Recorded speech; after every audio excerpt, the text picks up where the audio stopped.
Hi, it's Barry Neal here, and in this video I'm going to cover what I think to be one of the most important things that you can learn if you're doing direct suggestion hypnosis, and that is to utilize and use tests and convincers in your work.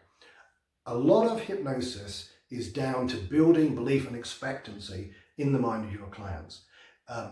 Hypnosis doesn't feel like it should. You're all well aware that most of your clients are going to believe that when they're hypnotized that they're going to fall asleep or float around the room or become a zombie or in some way feel weird. They expect to feel hypnotized. Now, of course, if you've studied hypnosis, you know this is not true, that they're not going to feel hypnotized at all. They're just going to feel as if they're sitting there with their eyes shut. And if you just do whatever induction you do, whatever that may be, and then the client is sitting there relaxed in the chair or supposedly hypnotized, and then you start giving them suggestions for change or whatever it is you're doing. Quite often what will happen is the client will be sitting there, and even though you may have explained that they're not going to fall asleep, float around the room, become a zombie, feel weird in any way, that they will hear every word, etc., they're still going to be sitting there going, you know what, I don't know if I'm hypnotized or not. Feels like I'm just relaxed. And what then can happen is you can then give them the best suggestion in the world. You could sit there and work out all these wonderful language patterns and think, yep, that's really going to get them. And they may sit there and listen to that and think, wow, that's a really great suggestion. If only I was hypnotized, I'm sure that would work. But I can't be hypnotized because I can hear every word. Suggestion just gone flying out the window. Did nothing. Because it's about the belief and expectancy. A lot of what we do has got the placebo response to it. We want to build that up. And how you can do that is by using tests and convincers. Now, probably most of you know about things like the sort of heavy light arm type things, you know, putting a book in one hand, balloons around the other. These are all very good. You might also have seen inductions where they use the magnetic fingers, where the person focuses on the gap between their fingers and they imagine magnets on there and the fingers start to close. Now, all of those are great, and I highly recommend that you use some of those. But I want to use them also in the actual process itself. In fact, when I do any type of sort of direct suggestion work like smoking or some weight loss things, then I absolutely, definitely want to be building these in. And I use an induction that basically is just a series of tests. And what that does is it convinces them and convinces them and convinces them. Hypnosis really isn't about creating an altered state. It's not about creating relaxation. Hypnosis really is about suspending their disbelief that they can't be hypnotized and then getting them to believe what they're imagining. Now, one of the ways of doing that is to then give them experiences so they start to believe what they're imagining. Another one that you can do right at the beginning of the session before you do the hypnosis, which is really, really good idea, is the old lemon test. You know, have them imagine a juicy ripe lemon in their hand. Have them look at the lemon, see the lovely yellow skin, feel the waxy texture of the skin in their hand, and then imagine taking a knife and cutting that lemon in half. And as they do that, they can smell the burst of aroma as the lemon cuts open.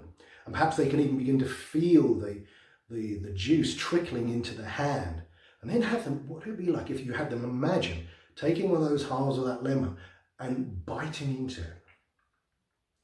And if you're like me, you're already beginning to have an increase in salivation in your mouth. So you're giving them an experience. But I want to make it even better because I want to really stack the deck. So one of the things I would do is to first of all start with some form of eye lock type test. Now, if you've ever studied the Dave Elman induction, this is a great induction to learn because right off the bat, he starts with getting them to close their eyes and then relax them to the point where they just won't work. Then they hold on to that level of relaxation and test them to make sure they won't work. Now, if they do that, then sure enough they won't work. But unfortunately, the way that some people teach the Ullman induction is they don't really explain it either to the therapist or to the client. And so here's how you stack the deck, because most people won't understand that instruction. So here's how I stack the deck. I say, okay, here's what we're going to do. So the client is sitting in the chair. We haven't started the hypnosis yet. We're just about to. And I say, here's what we're going to do. In a moment, I'm going to have you close your eyes and then relax all the tiny little muscles around your eyes to the point where they're so relaxed, they just won't work. When you know they're so relaxed that they just won't work, what I want you to do is I want you to hold on to that level of relaxation and then test them to make sure they just won't work. Now, if you do that, if you follow those instructions, if you hold on to that level of relaxation, then sure enough, they won't work. But if you don't, you'll be able to open your eyes. Now, I know that sounds a little bit complicated, so let me explain a little bit further. If I close my eyes and then relax all the tiny little muscles around my eyes to the point where they're so relaxed they just won't work, if I now hold on to this level of relaxation and then test them to make sure they won't work, then sure enough they won't work. Now, if I remove the relaxation, then they work. So it's down to you. If you open your eyes, you haven't followed the instructions. Did you get that? So that's how to set it up. And then we go straight into it. And sure enough, every single client will then be sitting there going, and we're good to go. So that's stage one in one of the ways I do it. So the eye lock becomes really easy because you've explained it. You've got them to use their imagination. Hypnosis is about getting people to use their imagination and kind of forget that they're imagining it. And as a result, it creates physical changes in the body. The next one I'll go on to is the swallow test. So I say, after I've done a little bit of, say, deepening after that, I'll say, okay, in a moment I'm going to count from 5 down to 1. As I count from 5 down to 1, you're going to notice an overwhelming need to swallow. I'll swallow. So as I count from 5 down to 1, you're going to feel this overwhelming need to swallow. As you feel this sensation, direct suggestion going in there, simply swallow and relax even further. 5, 4, 3, 2, 1. And relax. Well done. Now, for many of you even watching this, you'll probably have swallowed just as me explaining that. But for your client, as you condition them into hypnosis, 90% of them are going to do that in that process. Now, some people say, well, what happens if they don't follow your instructions? Well, here's what you do. You say, great, you did well. You've just proved to yourself that unless you follow the instructions, you won't get the result. So you just proved I can't make you do what you don't want to do. So now, are you ready to move on and use your imagination to the best of your ability so that you can get the result? Yes, great. You've then depotentiated that. So then we're going to go on to arm catalepsy.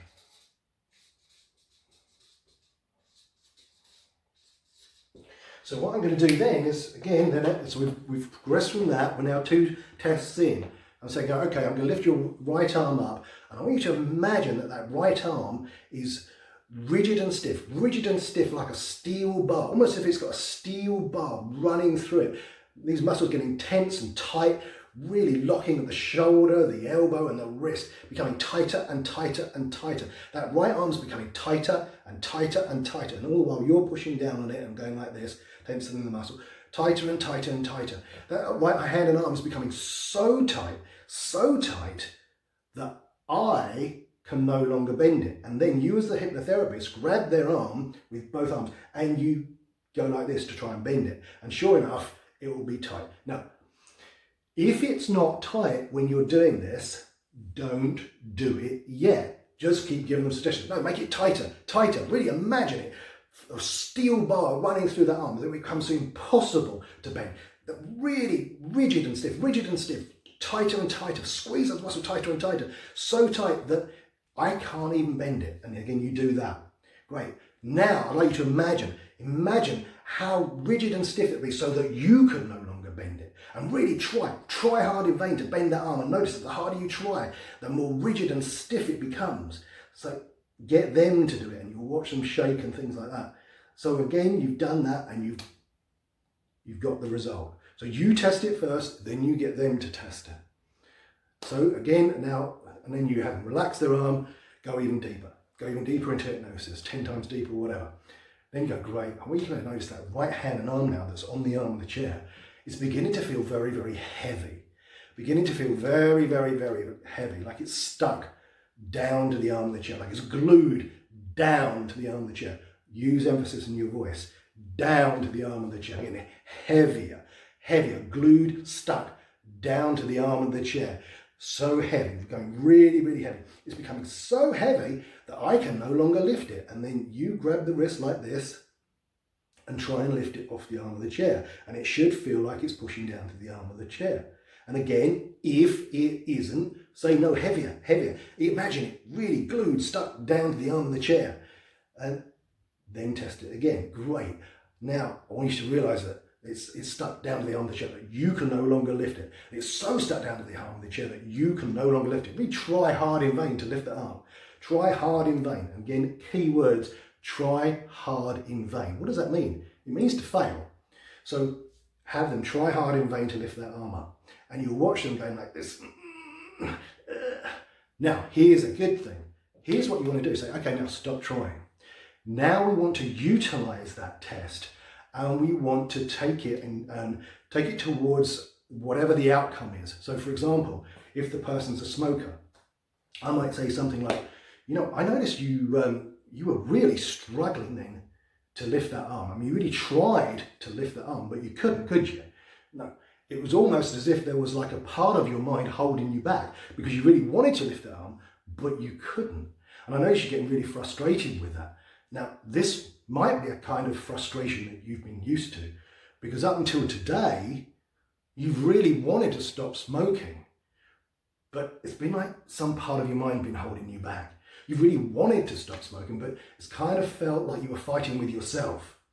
Well, what would it be like if today, right now, that you were, that part of you, the part of you that was holding you back, was now ready to defect, to go over to the other side, to truly help you to become and remain a non-smoker for the rest of your life. I mean, that would be great, wouldn't it? So just imagine what that's going to be like now, with that part of your mind that was holding you back is now ready to go over to the other side to help you to truly become and remain a non-smoker for the rest of your life. That would be great. So just allow that to happen.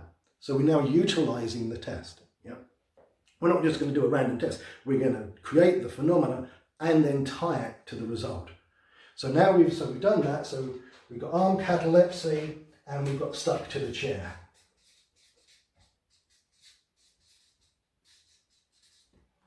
Then we're going to go for the biggie, which I love to do, which is glove anesthesia in the hand. So I'll then take the hand and say, okay, your hand is now, hand and arm is now returning to normal. And I'm now going to lift and I'm going to rotate that hand round and round. And I want you to notice that as I rotate that hand round and round, that right hand, not this hand, that hand, what does that do? That creates dissociation. We need to become really clear on language. If you say, imagine that over there, that dissociates. If you say this, it associates. Well, in this situation, we want a dissociation from that hand. So that hand is becoming number and number. Numbness, anesthesia, entering into that hand, almost as if you'd slept on it all night long. You know that feeling when you sleep on that hand and it becomes numb? It almost feels like someone else's hand. And most people have had that experience. As you begin to feel that hand becoming really, really numb, just nod your head and relax even further. So you're now waiting for some form of signal. You go, great. As I keep rotating the hand, I want you to notice that I'm touching the back of your hand here, and you can feel me touching you here, but nothing I do here will bother you or disturb you in any way. And then what I'm doing is I'm actually now pinching the back of the hand really, really hard. And I grow my thumbnail really long just so I can really get some pressure going on that. And then I'll say to them, okay, I'll bring it close to their face and I say, okay, I want you to open your eyes and I want you to notice what I'm doing on the back of your hand here. And they open their eyes, they go, oh, shouldn't that hurt? I mean, there's a big nail mark there. Shouldn't that have hurt? And of course they go, well, yeah, I mean, that's a bit weird. And I say, I want you to show you something, because this hand's really sensitive. Notice what happens when I pinch this one. They go, ow! So you've really created a phenomena there that they've experienced. So then, eyes closed, go even deeper into hypnosis. Great.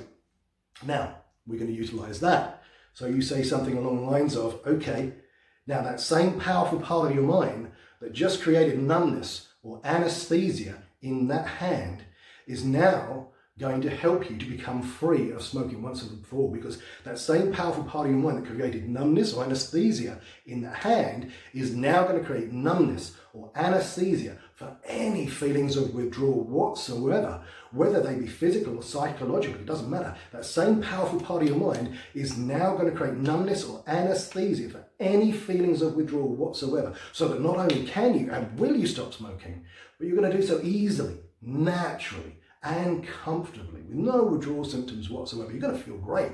Imagine that. And again, we're using belief and expectancy and getting to imagine it's going to be easy. So we're really, really stacking the deck. So we're using glove anesthesia. And we're then utilizing it. And you can just carry on with it. I mean, if you get someone who you really need to prove it to, then by all means go and do some others. But this is what I tend to do in virtually every stop smoking or weight loss session, so that they really have an experience that lets them know they're hypnotized. So that when we actually come on to the suggestions for change and the experiences I'm going to give them there, their imagination has already been enhanced. Their belief and expectancy is really, really solid. They know they've been hypnotized. So then we come to the end of the session. Then I'll start using post-hypnotic suggestion. So I'll say something like about the color red. Now this is a technique I learned many, many years ago, and credit where credit's due to a hypnotist called Don Mottin in the US. And it's called the color red. And the suggestion goes like this. From this, you can after the session is over, you're going to be surprised to discover that the color red is going to seem brighter, sharper, more vivid to you than ever before in your life. That's right, the color red is going to seem brighter, sharper, more vivid to you than ever before in your life. Now, whether that be a brake light, a stop light, a colour of a car, an article of clothing, it may be as small as a lady's nail polish, as large as a double-decker bus. Each and every time your mind encounters the colour red, consciously or unconsciously, your desire, your determination to remain a non-smoker for the rest of your life can and will keep going stronger and stronger and stronger. Now, you don't need to look for the colour red, because you are going to notice it automatically. It's going to be bright, sharp, clear to you. Each and every time your mind encounters the colour red, consciously or unconsciously, your desire, your determination to remain a non-smoker can and will keep going stronger and stronger and stronger. Okay? And so what happens is, when you emerge them from hypnosis, and the key word there, you're emerging them. You are not awakening them from hypnosis. Don't use the word wake up. You want to destroy a session? Tell the client to wake up at the end of the session. What is waking up? What do you wake up from? Sleep. If they haven't been asleep, why are you saying wake up? So what you can then inadvertently do is destroy everything you've done, because if you say to them, okay, wide awake, then they will think, hang on a minute, I haven't been asleep. Oh shit, that didn't work. I did it wrong. Don't use the word wake up. They haven't been asleep. Just emerge them from hypnosis. So you do whatever you do, count up, whatever you want to do. So then they're going to notice red everywhere. They'll notice red if you've got books around, things like that, and just, I mean, you maybe even want to say, okay, just have a look around, tell me what you notice. And they may say, oh, that's really fun, I didn't notice that before when I came in, that red thing over there. So, and they'll notice it for the next few days, and it will, again, it's reaffirming that they've been hypnotized. Then straight away I'll say, okay, quickly, if you were to guess in a minute, how many minutes do you think you've been sitting in that chair? Now, key thing is how many minutes, not minutes, minute. How many minutes do you think you've been sitting there with your eyes closed? And they'll go, I don't know, about 5-10 minutes. I go, okay. So if it was 5 or 10 minutes, you wouldn't be overly surprised. No, it felt like 5 or 10 minutes. So you say, well, could it have been 15 minutes? And they think, well, I suppose so, but it didn't feel like 15 minutes. Oh, right, okay. So if it had been 15 minutes, you'd know that something had happened, something different had happened. Yeah, I suppose so. How about 20 minutes? Could it possibly have been 20 minutes? No, it wasn't 20 minutes. No way. About 5 minutes, maybe 10 minutes tops, but not 20 minutes. Okay, so if it had been 20 minutes, you'd have known that something strange must have happened and you've probably been hypnotized. Is that right? Yeah, I guess so. Yeah, there's no way it was 20 minutes. Okay, so it couldn't have been 30 minutes. No, there's no way it was 30 minutes. Okay, so if it had been 30 minutes, you'd know beyond a shadow of a doubt that you have been hypnotized, that all those suggestions are firmly and deeply implanted in your unconscious mind, and you're now a non-smoker and you'll remain a non-smoker for the rest of your life. Is that right?